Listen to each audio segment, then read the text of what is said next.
जासु वचन रविकर निकर। प्रेम से बोलिए श्री सद्गुरु महाराज जय। श्री सद्गुरु महाराज की जय। श्री सद्गुरु महाराज की जय। मंचस्थ सभी महात्माओं को नमन। उपस्थित गुरुजन, सत्संग प्रेमी भाइयों, आदरणीय माताओं,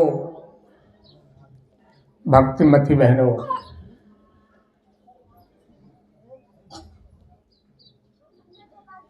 भगवान श्री राम के उपदेश को आप सुन रहे थे।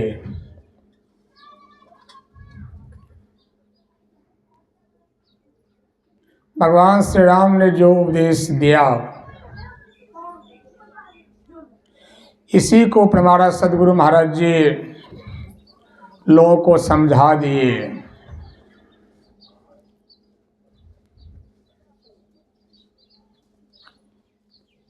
यह जो मानव का तन हम आपको मिला है, बड़े भाग्य से मिला है। भाग कहते हिस्सा को। ये मानव का तन दो तरह से मिलता है। एक तो आकर 4,84,000 योनि भ्रमतीय जीव विनाशी, फिरत सदा माया कण प्रेरा, काल कर्म स्वभाव गुण घेरा, कबहु करुणा नर देही, देत इस बिनु हेत स्नेही।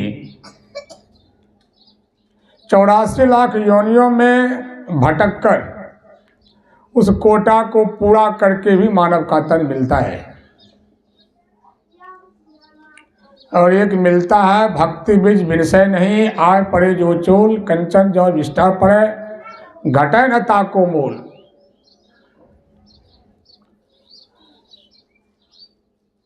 ध्यान करके जिनका शरीर छूट जाता है, उसको मानव का तन मिल जाता है। दोनों तरह के मनुष्य संसार में हैं। क्या पहचान है? चाहे 84 लाख योनि को कोई घूम कर आया हो, या सीधे मनुष्य में आया हो। आँख, 2 आँखें तो सबको है, 2 कान सबको है। फिर पहचान क्या है?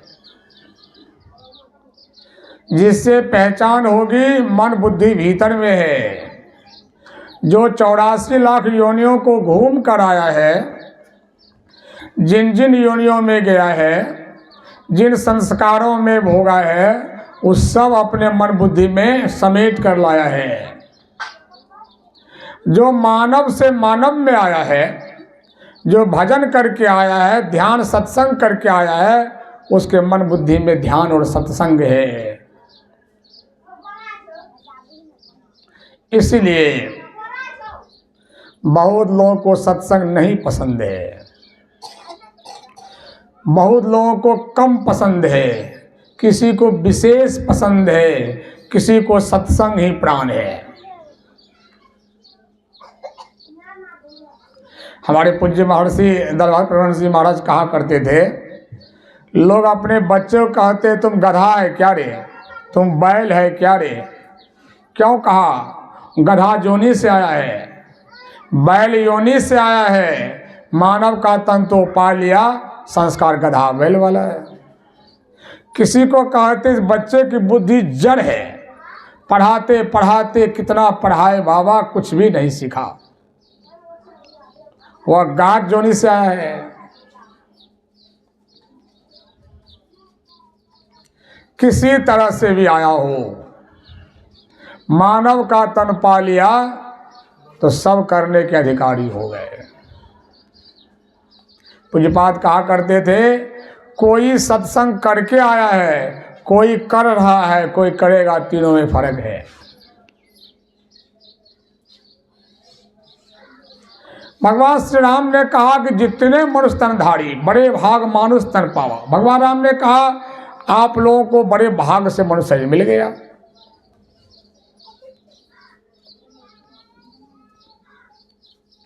सुर दुर्लभ सब ग्रंथ ही गावा, सुन रहे थे आप लोग, देवता को भी दुर्लभ है। क्या दुर्लभ है? मानव तन की क्या विशेषता कि देवता को दुर्लभ है? देवता तो चमकता और शरीर में रहता है, उससे बहुत शक्तियां भी होती हैं, किसी को पुत्र दे देता है, किसी को धन दे देता है। आखिर क्या है मानव तन की विशेषता, क्या है खासियत? आँख के 2 द्वार, कान के 2 द्वार, नाक के 2, मुंह के 1 और मलमूत्र के ये 9 द्वार तो सबों को है, इतर जोनियों को भी है। लेकिन 10वां द्वार, इस शरीर में जो वह 10वां द्वार है, जिसको आप शिवनेत्र कहते हैं, सुषुम्ना कहते हैं, वह सिर्फ मानव तन में है। देवता के तन में इसको बनाया ही नहीं गया है। इसीलिए वो मानव के तन में जो वह द्वार बना हुआ है, उसी द्वार होके रास्ता है। निज काया गढ़ में आयन महल होए, आपन घर पथ पाई। महात्मा चाप से निकलने के लिए सड़क बनी हुई है। सड़क पकड़ेंगे तो दुर्गापुर जाएंगे, सिंघियार के भवानीपुर चले जाएंगे। और प्रत्येक के शरीर में रास्ता बना हुआ है घर जाने के लिए। निज काया गढ़ में ऐन महल होए, आपन घर पथ पाई। सबक शरीर बना हुआ है, चलो चलो यही पथ है। हाकत दृष्टि धन सदगुरु बतलाए।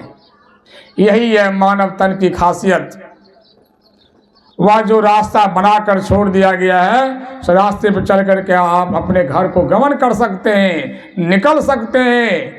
जो पूरा पूरा निकल गया वो तो वीर है। जो निकलने का काम आरंभ भी किया वह भी कम नहीं है कि फिर से मानव का तन पा लेगा।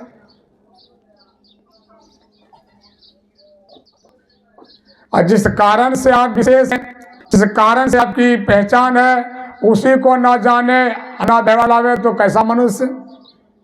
गुरु महाराज जी कहते हैं पशु पक्षी भी घोंसला बनाता है, चोचा पक्षी 7 महल का घर बनाता है। मनुष्य बनाया तो कौन विशेषता हुई? साड़ साड़ से लड़ते हैं, बिलाड़ बिलाड़ से लड़ते हैं। मनुष्य प्रतिष्ठा करे तो क्या विशेषता हुई? बाल बच्चों का पालन पोषण तो इतर जोनी भी करती है।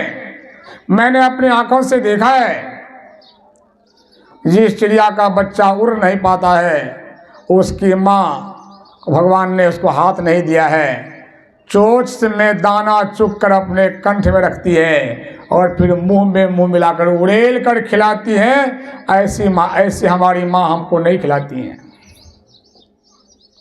ममता तो उनको हमसे माँ से विशेष है। बच्चों का पालन पोषण तो पशु पक्षी भी करते हैं। आहार निद्रा भय मैथुन, ये 4 काम तो इतर जोनि में भी है। भोजन कर लेना, सो जाना, और भय से रक्षा के लिए भगवान ने सिंह दिया है भैंस को, सांप को फुफकार भी दिया है। हमको राइफल हुआ तो क्या हो गया? और ये संतान पैदा करने की जो शक्ति होती है, जो इच्छा होती है, ये तो स्वाभाविक मनुष्य में, स्वभाव में स्वाभाविक है। इसको दमन करना मनुष्य का काम है। अनासक्त जग में हो भाई, दमन करो इंद्रियन दुखदाई। काम वासना विषय भोग बाल बच्चा को पाने का काम तो मनुष्य में, पशु में, सब में स्वाभाविक है। पशु पक्षी भी इस काम को कर लेते हैं। मनुष्य को विवाह करने कहा जाता है। विवाह करने का मतलब होता है वह संयम से अपने जीवन को जिए, ताकि मनुष्य को मोक्ष पाना है। पशु जोनि विवाह की व्यवस्था नहीं होती है।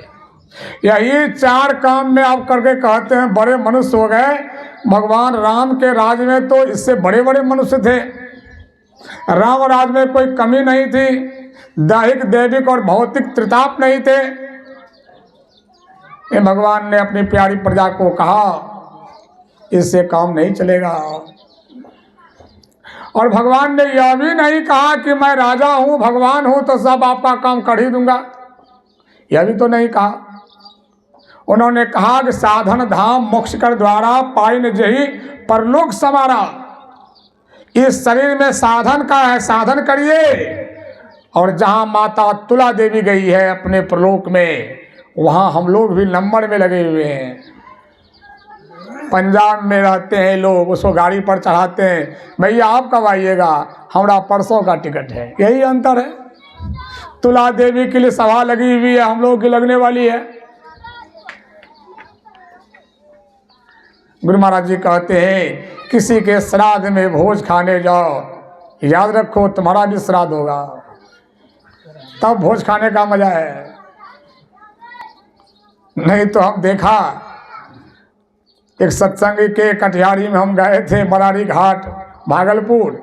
गवैया लोग जो थे ऐसा बैराग में गाते थे, हम उसका मुंह देखते थे, पूरा आंसू फटर फटर पूरा एकदम ले। कैसा ये लोग, हमको लगा कि अभी लौट के घर लोग नहीं जाएंगे, ये लोग कुप्पे घर में रह जाएगा सब। अब ध्यान भजन करेगा, एकदम भक भक रोए, एकदम भकर भकर रोए। जब संस्कार संपन्न हुआ, पूरी जलेबी चला, इसके बाद निकाला सिगरेट, और जब फूकने लगा तो हम किसका बैराग कहाँ गया। तो लोगों ने कहा बाबा इसी के लिए रोवे करते हैं ये लोग,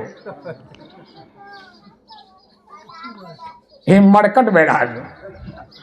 समझिए इससे काम नहीं चलेगा, नहीं चलेगा इससे काम, इससे काम नहीं चलेगा। ये बात भीतर में कौंधनी चाहिए। भीतर में ये बातें अगर कौंधेगी आपको तो आप उदास हो जाइएगा। अब हमारा क्या, मैं तो बराबर कहते रहता हूँ, सोचते रहता हूँ। जिस कमरे में मैं रहता हूँ, ऊपर वाले कमरे में 16 में बना है, हम बराबर उस कमरे में रहकर कमरे को देखते हैं। कमरा हमको कहता है तुम हमको मत देखो, अपने कमरे को देखो। 57 हमारे पूरे हो गए, 58 साल इसके शुरू हो गए। वो 16 में जन्मा है, वो 16 में जन्मा है, 68 में जन्मा है। वो कमरा कहता हमको मत देखो, तुम हमको क्या देखता, अपने को देखो। बहु बाबा जी इसका कर रहेगा, तुम पहले चले जाओगे, हम जिंदा रहेंगे। ऐसे रहिए, चाहे घर में रहिए कि कुटी में रहिए, वो आपको नहीं पकड़ेगा, वो आपको नहीं पकड़ेगा। मैं प्रातः काल कह रहा था, अरे देव कहते हैं संसार में रहो खीरा की तरह, ना बाल बच्चों को छोड़िए और ना फंसिए।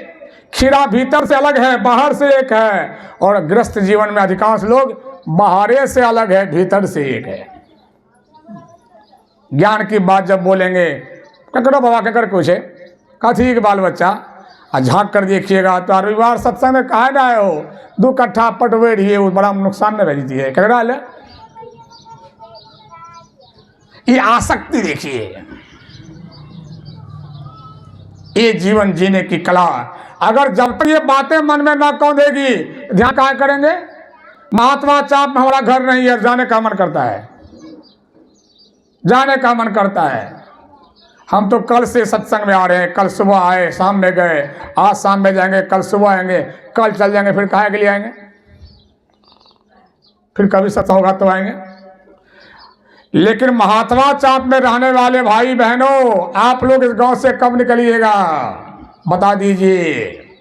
आप कहेंगे बाबा हम क्यों निकलेंगे, हम यहाँ के निवासी हैं, आधार कार्ड बना हुआ है, जमीन हमारी अपनी है, एकदम पैतृक है, आप भी निकलिएगा।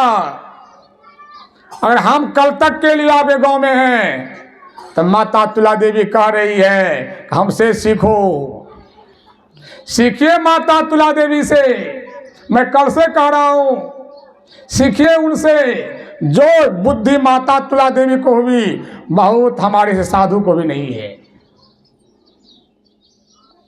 आई प्रयागराज से सत्संग साधु समागम करके, बेटी बहू को अलग कर दी अपने से, कहा कोई पानी हमको मत पिलाओ। और धीरज बेटा को कहा जमीन जो खरीदा हमको मत बोलना कान में, हमको बंधन हो जाएगा। और दीक्षा वाले माला को मुंह में तोड़ के लेकर के और पानी पी गए, ऐसे आंख बंद कर ली। बेटा सोचा कि माँ सो गई, सदा के लिए सो गई।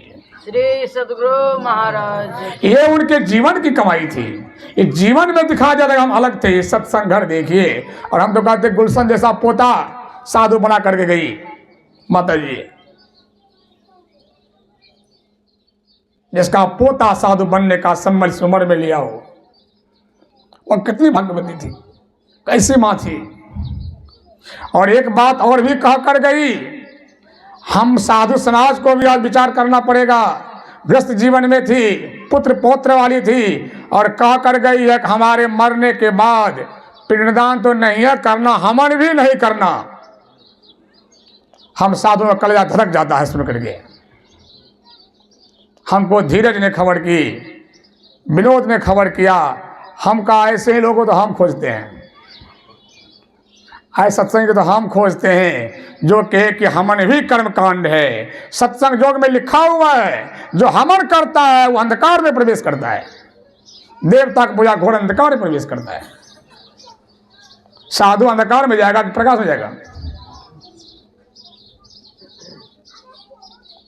और हम आए थे संस्कार में भी, हमने पीठ ठोका इन लोगों का, हम आपके साथ हैं रात दिन, जब बुलाइए हमको, हम आज से अब खाने को तैयार हैं। पूज्य महर्षि दलभद्र प्रमंड जी महाराज कहा करते थे, संत मत के पूरा ज्ञान वाले लोगों के लिए कभी छुटका नहीं है। बाल को मुंडित कर ले, नए कपड़े को धारण कर ले, अग्नि संस्कार कर दे, उसके यहाँ हम खाने सदा तैयार हैं। गला में पिन लिया, हल्का तो हो गया भारी। हल्का पहनने के बाद बीच में सत्संग नहीं हो, ये संत मत का नियम है। जब आपको छुटका होगा सत्संग कैसे आपके यहाँ होगा। और आज संत मत के महात्मा लोग सत्संग करते हैं छुटका देने के बाद भी, ये संत मत के नियम के विरुद्ध है। अगर हल्का पड़ गया हो तो करने दीजिए कंठा पंडित जी जो काम करता हो, फिर सेंपेंडर के बाद सत्संग करिए। कुछ बात कहा करते थे, खिचड़ी मत करो, यो घुसा दो वो मत घुसा दो। और पिंडदान तो नहीं किया। धीरज जी ने बहुत सारे महात्माओं से संपर्क किया कि सबको आई अच्छा लगेगा। देखिए कितने महात्मा आ जाए, संस्करण बाबा आए हैं, कृष्णानंद बाबा हैं, अच्छा लगता है। कल तो हम अकेले लगते थे, टटोला बाबा के सब कोई मिल के आए हैं। तो विचार था कि भाई जब ऐसे ही उत्तम ज्ञान जग होगा सब साधु महात्मा को बुलाएंगे। अब महात्मा लोग कहा हमार करिएगा तब जाएंगे। अब लीजिए,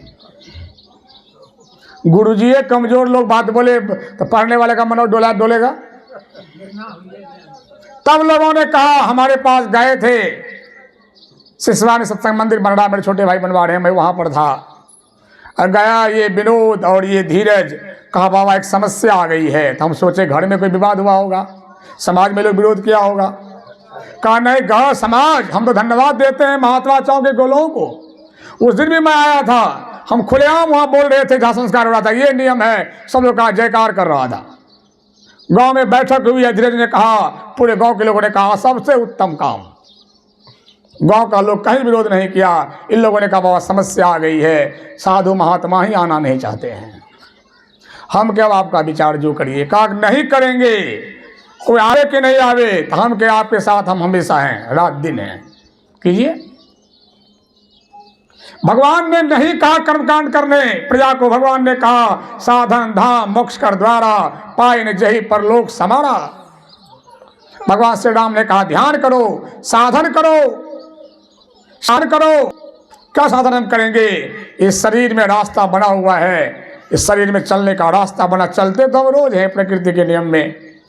हम जगे रहते हैं, दोनों आंखों के बीच रहते हैं, सपनाते हैं तो कंठ में रहते हैं, सोते हैं तो हृदय में रहते हैं। यह कौन ऊपर नीचे करते रहता है? गुरु महाराज जी कहते हैं कि तुम्हारे मुंह में मिश्री का ढेला है, सपनाते हो नीम का पत्ता खा रहे हैं, तीता लगता है, मीठा क्यों नहीं? जहाँ मिश्री है वहाँ हम ही नहीं है, हम चले आए कंठ में। इसका मतलब है हम सटेंगे तब जिह्वा स्वाद लेगी। जिह्वा स्वाद लेती है हमारे कारण से, आंख देखती है हमारे कारण से। हम निकल जाएं तो आंख भी नहीं देखा, आंख तो खुली रहती है मुर्दा का भी।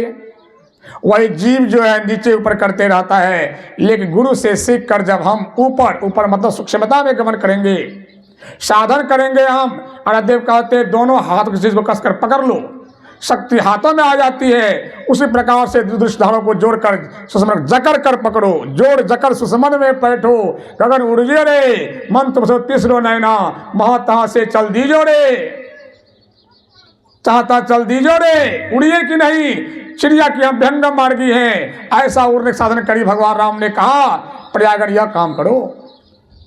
भगवान ने नहीं कहा हम भगवान हैं, हमारा पूजे काम चल जाएगा। उन्होंने कहा यह काम करो, भीतर में ध्यान करना करो। जब ईश्वर को पाकर आप ध्यान नहीं करेंगे, आपको मानव का तन नहीं मिलेगा। मुरादाबाद से हम अभी आए हैं। मुरादाबाद गुरु महाराज जी गए थे बाबा देवी साहब के जीवन काल में। वहाँ आराध्य देव ने देखा एक हाथी है, सर पर बहुत जेवर लदा हुआ है। बाबा साहब ने पूछा कि बेटा देखता हाथी बहुत जेवर लदा हुआ है। आराध्य देव बड़े ब्रह्म शिष्य थे, कुछ नहीं बोले। सदगुरु बाबा देवी साहब ने कहा कि लाला, ये हाथी जब मानव के तन में था तो सोना बहुत दान किया, साधन नहीं किया।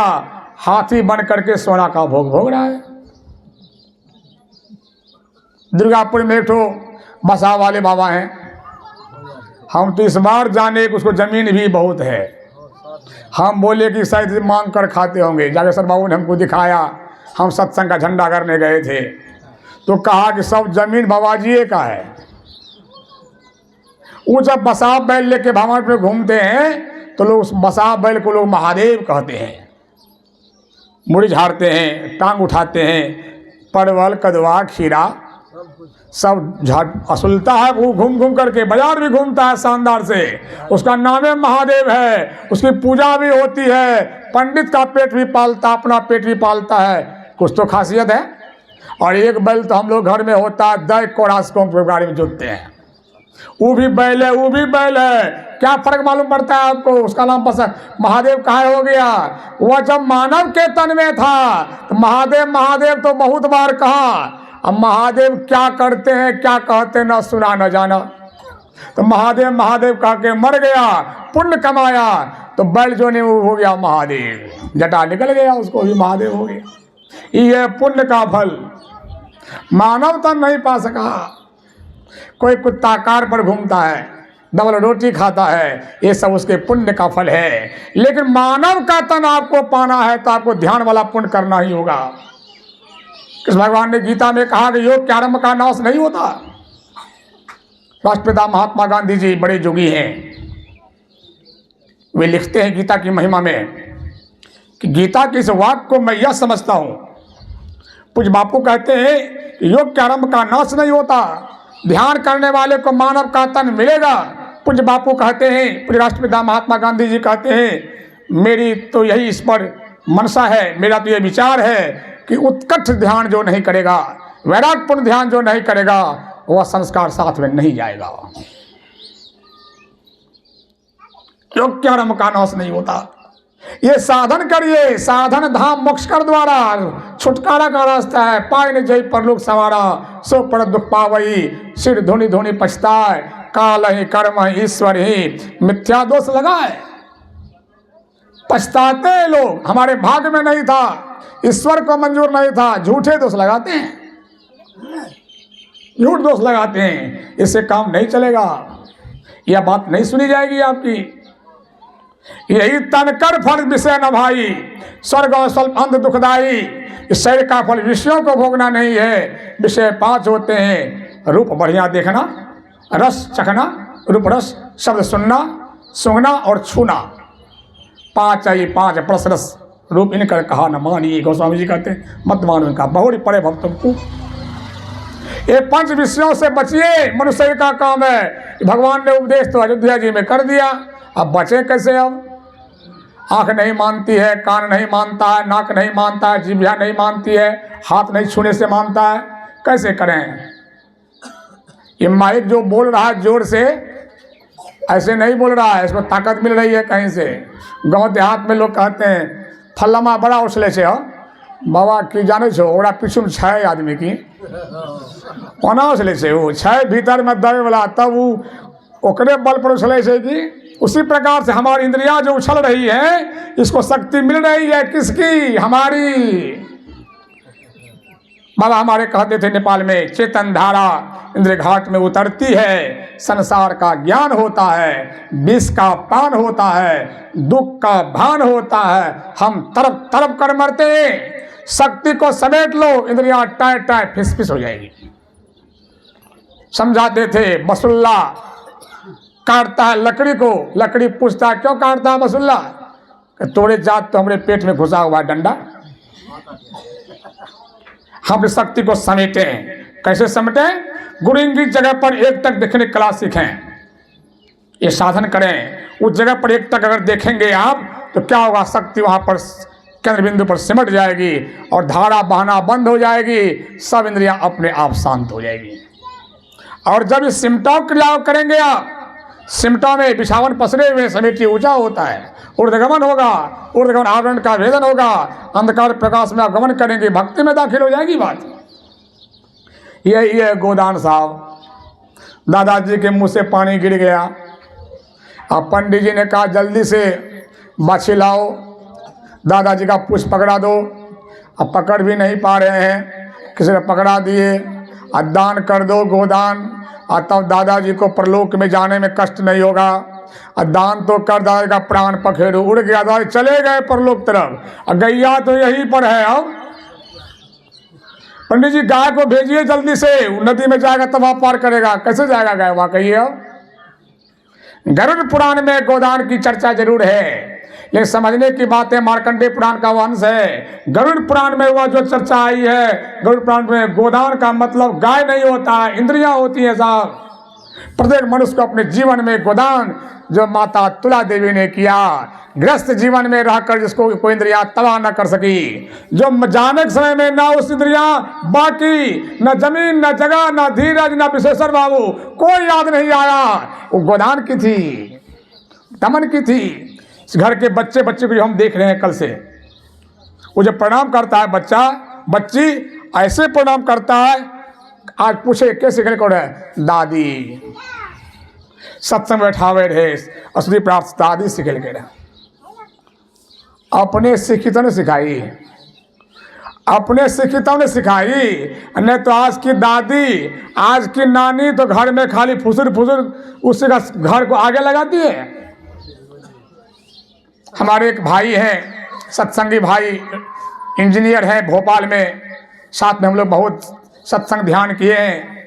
हम भोपाल गए थे उसके घर, कहा कि जब से हम लोगों की माता, सबकी माँ आ रही है यहाँ, तो मोहल्ला में तहलका मचा हुआ है। क्या हो गया? कहा कि जब तक शादी किसी की नहीं हुई थी, ये बिहारी कॉलोनी है, सब बिहारी लड़के यहाँ नौकरी करते हैं, भागलपुर के, पूर्णिया के, सहरसा के। जब सबकी शादी हो गई, सबकी पत्नियां आ गई, तो सबकी माँ भी आने लगी। और सबकी जब माँ आने लगी तो हम लोग जाते हैं ऑफिस काम करने के लिए, और सबकी पत्नी रहती है घर में, और सबकी माँ क्या, इसका वो माँ उसके घर में, वो माँ उसके घर में, उसके माँ उसके घर में। बहू करे हमारी सेवा, हमको अपनी बहू नहीं पसंद है, निंदा उसका, उसका हुई निंदा। इसी घर में आग लगा दिया है मोहल्ला में। ये स्वभाव किस माता की होती है? हम कहते हैं कि बेटी हमारे घर पैदा होती है, किसी की पत्नी बनती है, किसी की माँ बनती है, दादी बनती है। अब क्या होगा देख लीजिए, भंडारा हो रहा है। बेटी बनकर ध्यान करो, पत्नी बनकर ध्यान करो, माँ बनकर ध्यान करो, दादी एक नंबर तुला देवी की तरह, तुला देवी की तरफ दादी बन जाओ। संसार में वैराग भाव से निकल जाओ। संदेश हम तो सुबह भी कहा था, तुला देवी के लिए क्या करें, उसके पास जो करके झोला में लेकर गई है वही हम भेज रहे हैं कि नहीं सत्सलोक में। वो तो कह रही है माता, आपके माताओं को हमारे तरह जीवन जियो, हमारे तरह जीवन जियो, हमारे तरह जीवन जियो कि नहीं। भगवान ने कहा यही तन कर फल विषय न भाई, ये काम करना पड़ेगा आपको। आप 84 लाख जोनियों घूम करके आप आए हैं, और इस काम को न के नर्तन पाए विषय मन दे ही, पर सुधाते 60 से ले ही, ताई कबो भल काहे न कोई। मनुष्य पाकर उल्टा काम करे तो कौन आपको अच्छा कहेगा। गुंजागर परसमणि खोई, घुंघची लिया करजनी, आपने परसमणि को आपने खो दिया, आपने विष पी लिया, आपने अमृत को छोड़ दिया, आपने बड़ा बुरा काम किया। नर्तन भव बारिद कहा दे रो, मनुष्य शरीर नाव है भव सागर तरने के लिए, नदी हो नाव ना मिले तब। ये मनुष्य शरीर नाव है, इसमें हम हैं, इसमें हम हैं। जीवो परम पिता निचिन्हो, सुबह पाठवा था, गुरुगम से सुषमन में पैठ के अंतर पदधारी। लाचारी क्या है? तन मन इंद्रिय संग अजाना होती ख्वारी। आप बाहर सफर करते हैं, रेलवे कहती है यात्रीगण ध्यान देंगे, अनजान लोगों से दोस्ती ना करें, अनजान का आप डिब्बा मत खाएं, अनजान का बिस्कुट मत खाएं, आप लूटे जा सकते हैं, आप सावधान रहें। और देव कहते वहां तो रेलवे कहती है, यहाँ सदगुरु महाराज जी कहते तन मन इंद्रिय संग अजाना। ये शरीर, ये मन और इंद्रियां जिसमें हम फंसे हुए हैं, ये हमारा अपना नहीं, अनजान है ही। इनसे ज्यादा दोस्ती कीजिएगा तो आपको लूट लेगा। शरीर के संग ज्यादा रहिएगा, भोग सदाएगा, इंद्रियां उत्तेजित होगी, आप नाश हो जाइएगा। जेब का पैसा फट गया, गिर गया तो आपका होश ठंडा हो जाएगा, और ब्रह्मचर्य खत्म हुआ तो आपका जोश ठंडा हो जाएगा। ये इंद्रियां बलवती कर रही है, संग जाना होती ख्वारी, बर्बाद हो रहे हैं आप। गुणगम सुषमन में पैठ के अंतर पदधारी, चलिए भीतर में कि नहीं। नर्तन भव बारिद कहाँ बेड़ो, मनुष्य शरीर नाव मिला है, और नाव में छेद हो जाए तो, पानी आ जाए तो खुश होइएगा, बहुत बढ़िया, तो भले पानी आ रहा है, नहीं है, वह पानी खतरनाक है। इस शरीर को सुन लेते आप लोग, मछली खाना, मांस खाना तो मनुष्य का काम ही नहीं है। लहसुन प्याज खाना भी मनुष्य का काम नहीं है। भगवान राम को वाल्मीकि मुनि ने कहा था, जो सब कुछ आपको चढ़ा करके खाता उनके हृदय में रहिएगा। क्या चढ़ाइएगा? लहसुन वाला तरकारी। क्या चढ़ाइएगा? प्याज वाला भोजन। हमने धीरज जी को सलाह दी, हमने एक दामाद बेटा बन करके हैं विनोद जी को सलाह दी, माता जी के नाम पर कोई कर्मकांड नहीं हुआ है तो भोज का सामान लहसुन प्याज नहीं पड़ना चाहिए। और देखिए कल से बन रहा है, कोई लहसुन प्याज नहीं पड़ रहा है। सत्संगी कारीगर आए हैं, पवित्र बर्तन है, सत्संगी भी खाए, गैर सत्संगी भी खाए, हम मजे में खा रहे हैं कि नहीं? सो गई ये लहसुन प्याज डाल करके जो आप भंडारा करिएगा, तो भगवान राम को वाल्मीकि ने कहा था उसके हृदय मत रहिएगा। जो आपको चढ़ाकर खाता हो, क्या चढ़ाइएगा आप ही कहिए। लहसुन प्याज मनुष्य का भोजन नहीं है, नहीं है लहसुन प्याज मनुष्य का भोजन की नहीं। ये भव इस नाव को ठीक करना है तो नर्तन भव बारिद कहाँ बेरो, असंग अनुग्रह मेरो, सत्संग का मिल जाना अनुकूल भवन है। सत्संग मिलते रहने से मन में संभाल रहती है, सत्संग होते रहने से मन का याद रहता है कि हमको जाना है यहाँ से कि नहीं। ये हवा अनुकूल है, और सदगुरु है मल्ला। भगवान राम ने कहा सदगुरु ना मिले तो, भगवान मल्ला का काम नहीं किए। भगवान धनुष लेकर के आए थे दैत्य का नाश करने, कोई मुरली लेकर के आए थे बजा बजा कर अधर्म का नाश करने। ये सब भगवान यही सब करना, नाश करने आए थे, नाश। और सदगुरु तो आए हैं जुक्ति लेकर के। सदगुरु भगवान राम कहते मैं नहीं, सदगुरु को खोजो, सदगुरु मल्ला को खोजो। शरीर के लिए सदगुरु अगर जीवन में ना मिला तब क्या हुआ? जिसको गुरुए नहीं है वो कहाँ गया? वह कहाँ गया? उसका जीवन सब पूजा पाठ करते का जीवन कहाँ चला गया कि नहीं? सदगुरु मिल जाए, मानव का तन मिल जाए, अनुकूल हवा मिल जाए, सब अगर मिल गया और तब भी भजन ध्यान ना करेंगे तो आपको सबसे बड़ा पाप होता है, हत्या का पाप आपको लगेगा, दुर्गति आपकी हो जाएगी। इन सब बातों को जानना है और जान करके मानना है। संत मत का सत्संग समयानुकूल होना चाहिए। सत्संग समयानुकूल समाप्त होता है, फिर ध्यान का समय होता है, फिर सत्संग होता है। चूँकि देखिए भोज भंडारा है और 3 दिन तक भोज कल चल रहा है, और सत्संगी जो आते हैं उसको नाश्ता पानी भी, दिनों में खाना।